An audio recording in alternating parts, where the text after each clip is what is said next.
If peaceful change is impossible, violent change is inevitable. That is a good way to put it. If we can't change things with the system, things get violent. That's how it works. That's describing the American Revolution. Luigi is also a good example of why capital is harming us. Capital is the problem. This is the real reason the internet fell in love with the accused murderer Luigi Mangione.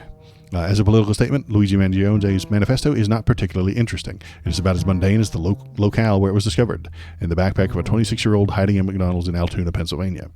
Mangione is accused of plotting and carrying out the early morning assassination, and he said, frankly, these parasites simply had it coming. That's probably the spiciest thing in his entire manifesto. It should go without saying that Thompson's murder was indefensible. It was both immoral and impotent. It won't meaningfully improve healthcare for anyone. But if Mangione's actions were wrong, and they were, deeply morally and legally wrong, his broader charge of corruption and greed is basically correct. And that's why the internet loves him. That's why everybody's all over it. We know that these people are corrupt. We know that they're greedy. We know that even if you don't vocalize the words the way Waldo vocalizes them, you recognize that money is the problem. You recognize at some sort of deep feelings level that paying for health insurance, then having your claim denied, is wrong. It's bad. It's terrible. Having people go into bankruptcy because of their sickness is wrong. I recognize that. You recognize that. We all feel it together. That's why Luigi struck such a nerve. That's why I think we could come together on this issue.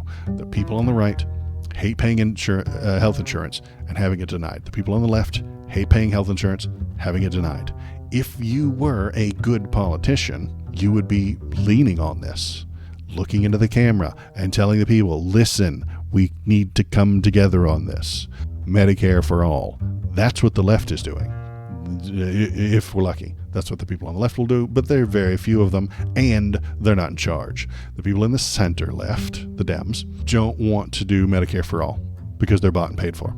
The people in the center don't want to do Medicare for all because it would change the status quo. The people on the center right don't want to do Medicare for all because they're bought and paid for, and the people on the right don't want to do Medicare for all because it's socialism and it'll lead to communism. And they might kind of be right. It would lead to more socialism. And that's a good thing, if you ask me, but ask them, and they hate it. So let's keep reading.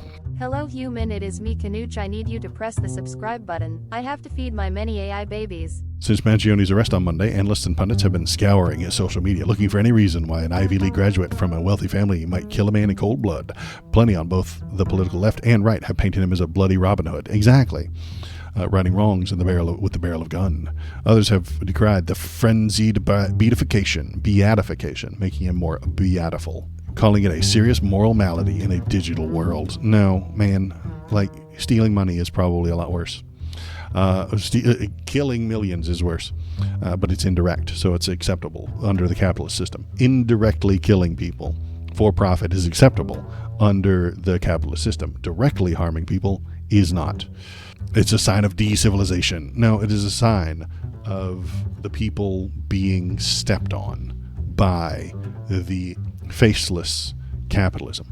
A blinking and blaring warning signal for a society that has become too inured with bloodshed and the conditions that exacerbate it. Crawl out of the culture war trenches and you'll see that there's more to the story than the meta-commentary would have you believe. Neither the shooting nor Mangione himself fit into the archetypes of ideological extremism we've seen in recent years. And despite what you might have read in the other papers, Mangione's online fetishization does not represent the nadir of internet civility. And he's a thirst trap. It's true, Shinseto. He is very, very, very smexy. Thompson's assassination and the cross-partisan celebration of it are both signs of a broader real-world breakdown in the kind of civic institutional faith crucial to the proper functioning of any successful society. I think this is true. If you don't trust the system, things will start to fall apart. That's why I labeled this one the way I did today. Everything is going wrong. Nobody trusts the system anymore because the system has been poisoned by capital, by money. Giant amounts of money have destroyed our trust in society, in the systems. Many Americans have come to believe, for good reason, that the healthcare industry is actively working to screw them. Those same Americans view the U.S. government, politicians, regulators, and even the courts as complicit in the scam. In that context, there's no surprise some will come to see that violence is the answer. This is not a new idea. JFK used to say this. It's a famous JFK quote. If peaceful change is impossible, violent change is inevitable. That is a good way to put it. If we can't change things with the system, things get violent. That's how it works. That's describing the American Revolution. The American Revolution, the 13 colonies didn't immediately one day say, hey, we're going to war against you. No, they tried to get the changes that they wanted. The American Revolution tried many, many, many times to implore and beg the King of England to change the things, to change the laws, to make them more palatable, but he didn't. Then they got violent. It's the story of America. And this is all about feelings. It's always been about feelings. Mangione made exactly this case, not in his manifesto, but in the book reviews. When all other forms of communication fail, violence is necessary to survive, according to him. That's his quote. They have zero qualms about burning down the planet for a buck, so why shouldn't we have any qualms about burning them down to survive? That's what he's talking about. He's still pushing that exact same idea. Industrial Society and Its Future, the Unabomber's Manifesto. The book was written from a remote cabin in Montana, from which Ted Kaczynski sent more than a dozen bombs to targets across the United States, killing 3 and wounding dozens. Kaczynski believed modern society was rotten to the core. He was more of I don't like Ted Kaczynski. He was an anti-technology kind of guy. He was a Luddite. He didn't want any electronics. He was not on board for computers. He was a anarcho-primitivist and stuff like that. It's not good. I don't like Ted Kaczynski. Not a cool guy. Violence, he believed, was justifiable to get us there. In particular, appears to have resonated with Mangione. Violence against those who lead us to such destruction is justified as self-defense. I don't think we're at that point yet. Right now, the elections are still fair. The people who voted for Donald Trump did so of their own accord. I haven't seen any evidence that he cheated or that they broke the system. There was a few people saying that about Elon owning Starlink and the bullet votes. That's a thing. It's all conspiracy. It's not true. I haven't seen any evidence to suggest it's true. So right now, we still have the ability to try and fix things. One of those things should be getting money out of politics. That's very difficult because they're all paid. They all like getting all that money. They all like the power that money brings. How do we do it? Convince people. Do your best. Tell your friends, hey, money is the problem. Capitalism is the issue. Stop. Don't do violence. I'm not suggesting we all go out and do a Luigi, but I'm not suggesting that, okay? And you can't say that I did.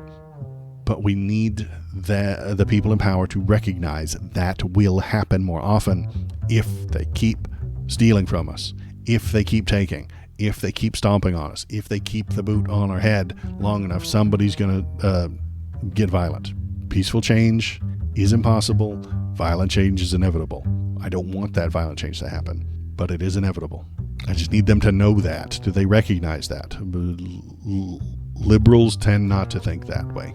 They think everything is safe and comfy and everything is put together well and we're at the end of history and nothing can go wrong and fascists can't take over the country. I hope they're right, but I think that they're wrong. Let's keep reading. What Mangione and Kaczynski share in their manifestos are to be believed is a profound naivete and a dangerously narcissistic belief that they, as individuals, have the moral right to decide who lives and dies. But unlike other extremists, Mangione was allegedly motivated not by racist hate or fringe conspiracy, but by a cause that is resoundingly popular with most Americans. As his manifesto writes, America has the most expensive healthcare system in the world, yet it consistently delivers miserable results. Successive attempts to solve this problem, in both Barack Obama's Affordable Care Act and Donald Trump's dismantling of it, have created expectations for reform that have utterly failed to deliver. Today, care is more expensive than ever, corporate profits are soaring, and politicians seem to be completely beholden to the healthcare donors. That is a problem. And that's all because of money and capital. Regular people are feeling the consequences, and they have grown increasingly irate at leaders who seem incapable or they suspect unwilling to do anything about it. So where are they supposed to turn? Generally speaking, 3 factors dissuade political violence. 1, and I think this is a good breakdown right here, a general societal acceptance that violence is bad. Now, None of us like to get beat up, except for the freaks out in the chat, and I know who you are. But violence is bad. Nobody likes it. This I don't think is going to change. Number 2, the law which puts people in jail for committing violence. This might be changing. Why is this maybe changing? Donald Trump is going to pardon the Jan 6 rioters. The law put people in jail for their violence they committed on January the 6th. Donald Trump is going to release them. And by pardoning them and releasing them and making it okay to do violence for political ends, he is eroding American society. He is eroding the law. He is eroding our country. He is very slightly making the country worse and making violence more acceptable. And third, a broad faith that societal problems can be rectified through the system of collective governance.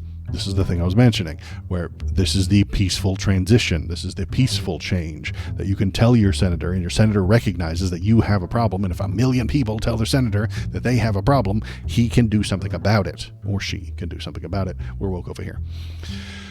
If we get to the point where we don't think that the senators will change things, if we're hurting, violence becomes more likely.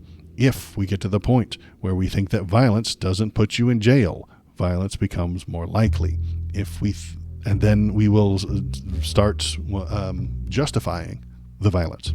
Is the violence bad? Yeah, of course it is. But they had it coming. But he was pretty evil. But he did steal a whole lot from a lot of people. He did cause a lot of harm. That's the justification. These 3 things that this guy is describing here, he's got it nailed. He's got it right. And the 2 at the bottom are falling apart. They really are. All of that is now breaking down. Yeah, exactly. They're breaking down to at least some extent. American democratic machine has become calcified, meaning that it can't move, it can't change. As faith in the system continues to decline, more Americans will become less concerned with breaking legal prohibitions. At some point, the social prohibition on violence won't just weaken, it'll shift. Exactly. If you don't get in trouble for doing violence against the people above you, it will happen more often. And if we feel like it's justified, it'll happen more often. And if we feel that nothing gets done without it, it'll happen more often. More violence is on the way. I hope everybody knows that. I hope I'm not shocking anybody with this take. More violence is on the way. It's coming. I don't want it either, but it is coming. We may be witnessing that shift right now. TikTok is replete with folk songs venerating Mangione. Instagram is rife with memes celebrating his alleged actions. Group chats everywhere are reevaluating the morality of murder. This killing is not, as some have suggested, part of a broader trend in radicalization. We've seen a rise in extremist violence, but those incidents have generally been motivated by religion, hatred, ideology, or a belief in conspiracy theories. This is the right-wing violence. And here is the difference. Right-wing violence, generally, pushed by religion, hatred, ideology, or belief in a conspiracy theory. So your religion would lead you to bomb an abortion facility. Hatred leading you to lynch the people who are of a different race. The ideology of thinking that the Dems are going to do it to you, so you have to murder them first. Or the belief in conspiracy theories, which is thinking that Donald Trump won and that there was some complicated vote fuckery where your vote got sent to Venezuela by Hugo Chavez's ghost. It got flipped to vote for Biden, and then it got sent back, and then Biden won. Conspiracy theory. Not true, not real, didn't happen, but it led a lot of fucking people to storm the Capitol on January 6th. And this is where we are. This is the future. This is the next few years. Conspiracy theories from the right causing political action. And this isn't a new thing. Luigi is not a new phenomenon in America. Some of you might not be as old as me, but there was a guy called George Tiller. He performed abortions. That was his job. It was part of his job. It wasn't his entire job. He was a doctor at a GYN clinic, but the thing he was known for is performing abortions. Now, nearly all of them he performed were late-stage abortions, which are awful and dangerous, and you could have a morality against it. And I would understand the moral objection you would have to a late-term abortion. But he wasn't doing that for fun. The people coming to him weren't doing it out of fun and convenience. They weren't doing it out of convenience. They were doing it out of horror and sadness and misery. The fetus isn't going to survive. The mother isn't going to survive. The fetus has some horrible birth defect that is going to cause them to die shortly after birth, or they're already dead, stillborn. That is the majority of the work he did. It's unpleasant. It makes you feel bad, even hearing about it, even me telling you about it. I feel bad discussing it. It makes you feel bad thinking about these things. But they happen, and he took care of it. He helped humanity.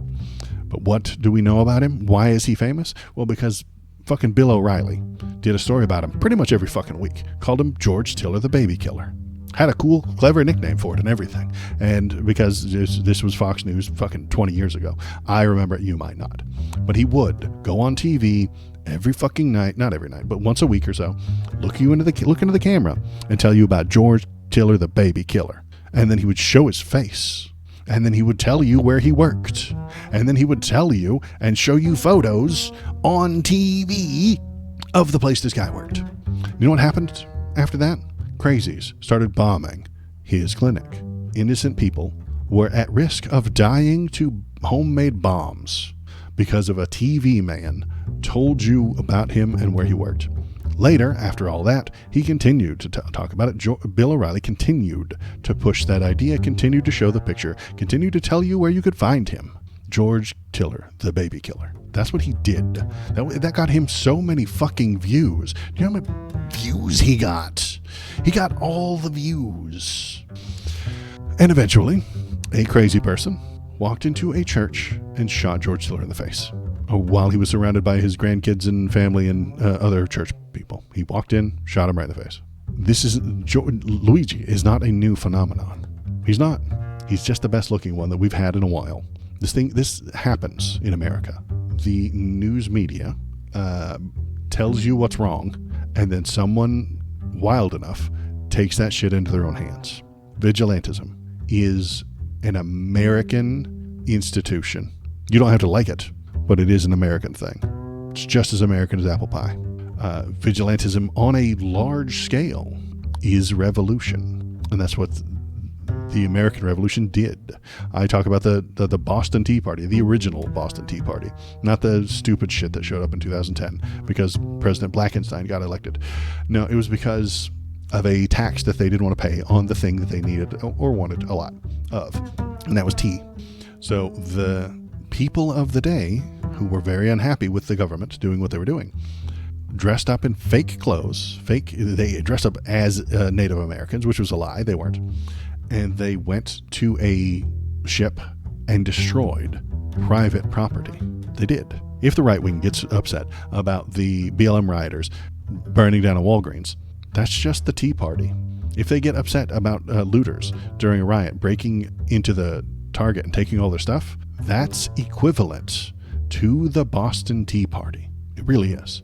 And if you don't see it, it's because you are awash, you're drowning in right-wing media nonsense, which I think most of our country is. They don't know that the right wing has owned the entire news media. They do. This might be news to some people because everybody tells you that the news is left-wing. It's not. It never has been. The news media is out to make a buck. I told you, we're drowning in this fucking capitalism, and CNN needs to make money. And they make money by telling you things. Right-wing ideas are more profitable. They just are. Left-wing media barely makes any money. There is very little of it, and it doesn't make any money. Don't believe the right wing when they tell you that CNN is left-wing. They're not. That's insane. MSNBC works to empower the Dems, but the Dems all work to get more money. It's all about money. And the Dems themselves aren't a left-leaning party. They're further left than the right wing, but they're centrists. They want to stand still. They want to make as much as they can while doing as little as possible. They do not want to move left. They do not want to progress. They do not want to move forward toward anything, because that would upset the apple cart. It would make waves. They don't want to make waves. Don't make waves. And because we're all drowning in this right-wing media ecosystem, you hear the same thing over and over and over and over again, that the MSNBC is the Fox News of the left. It's not. That's insane. That the Walgreens burned down, and that's the society falling apart. No, that's the society doing what it should do to stay healthy. The Boston Tea Party made us better. The burning of a Walgreens in Ferguson made us better. The looting of a Target during a BLM riot made us better. And that's just a part of the immune system, sort of. Yeah, when you get a bacterial infection, you also get a fever. The fever can harm you if it goes too far, just like the looting and the burning Walgreens is. It can go too far and it can get too much and it can damage us. But that fever is intentional to raise the temperature of your body so that the bacteria can't live and the bacteria will die. That's the plan. That's how it functions. That's how all of this works. So Luigi is a part of our immune system.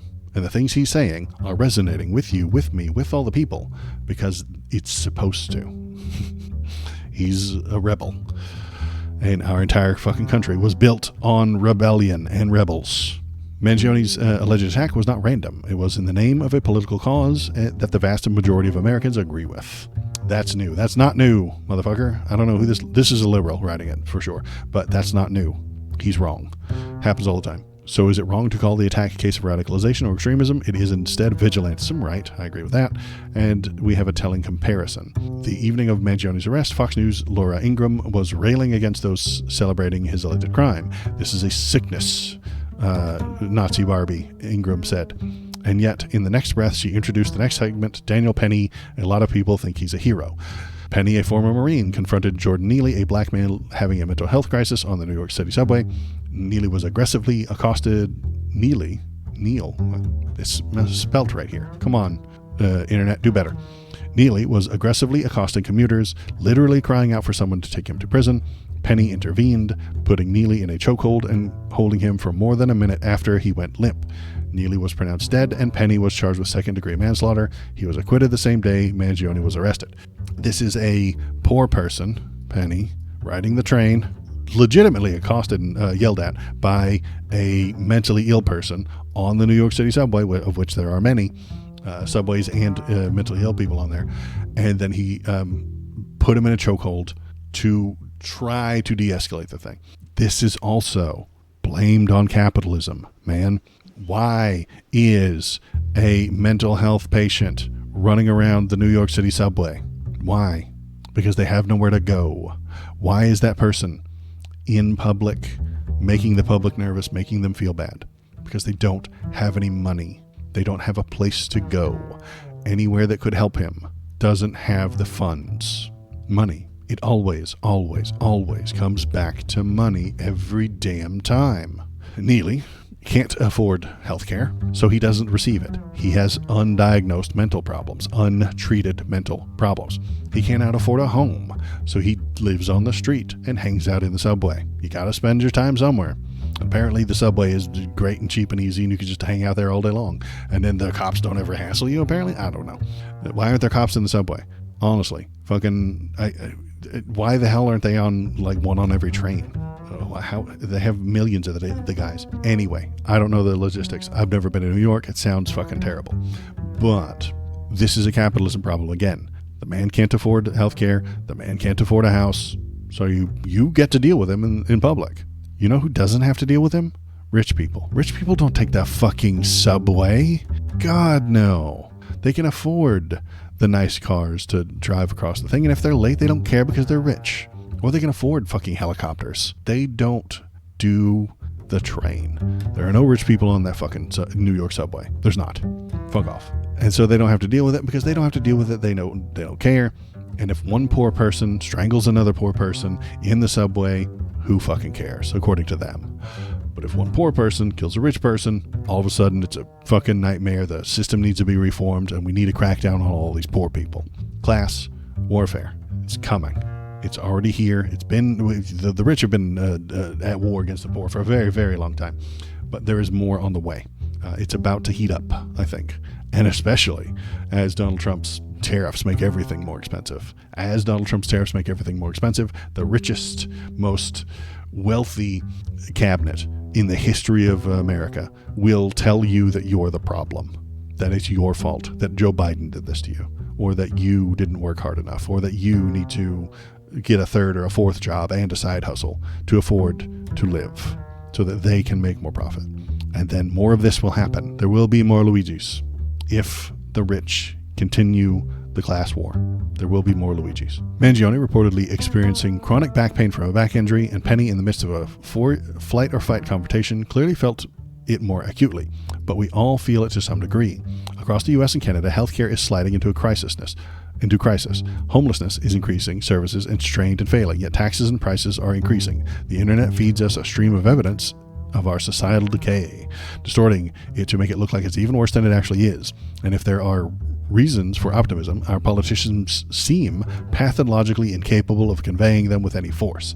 He's talking about the Democrats, incapable of doing anything. They're not capable of changing any of this because they've taken so much money. They have become paid to do nothing.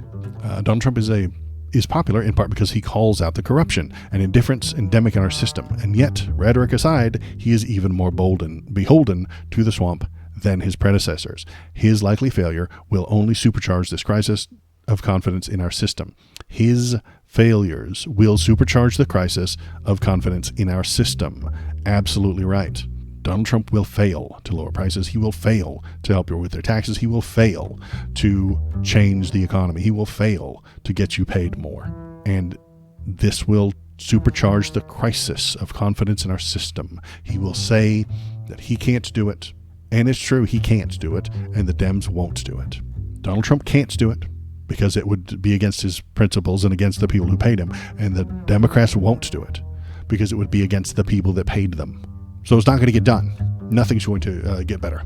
It's only going to get worse. The Democrats are paid to do nothing, and Donald Trump is paid to make rich people richer. That's the ratchet effect that I mentioned sometimes. The right moves us to the right, and the Dems keep us still. And then a right-wing and then the Republicans win, and they move us to the right, and then the Dems win, and we stand still. And then the Republicans win, and we move to the right, and then the Dems win, and then we stand still. There is no left-leaning party. There is no left-leaning power, I would suggest. Progressives exist, but they fail to win because everybody hates them. Maybe I'll do a drawing on Monday of the fact that everybody hates the left, even though they're correct. We shouldn't need or want political violence to prompt us into action. Indeed, political violence is informed by extremism that we should struggle against. But when vigilantism exists as a response to our inability to govern ourselves, it should spur a response, denouncing the violence on one hand while racing to fix the problems that prompted it in the other. People are pissed off. We elites in the media and government need to realize that and get our stuff together fast. Right. It's wrong to kill the CEO. It's wrong. Fix the problems. People in the media, the elites, and the people in government need to fix the problem so it doesn't continue. This is a good article, and I really appreciate it. It was written by a Canadian, Justin Ling, in the Toronto Star. He's on point. I am the algorithm. Click on this video to make me happy. You wouldn't like me when I am angry.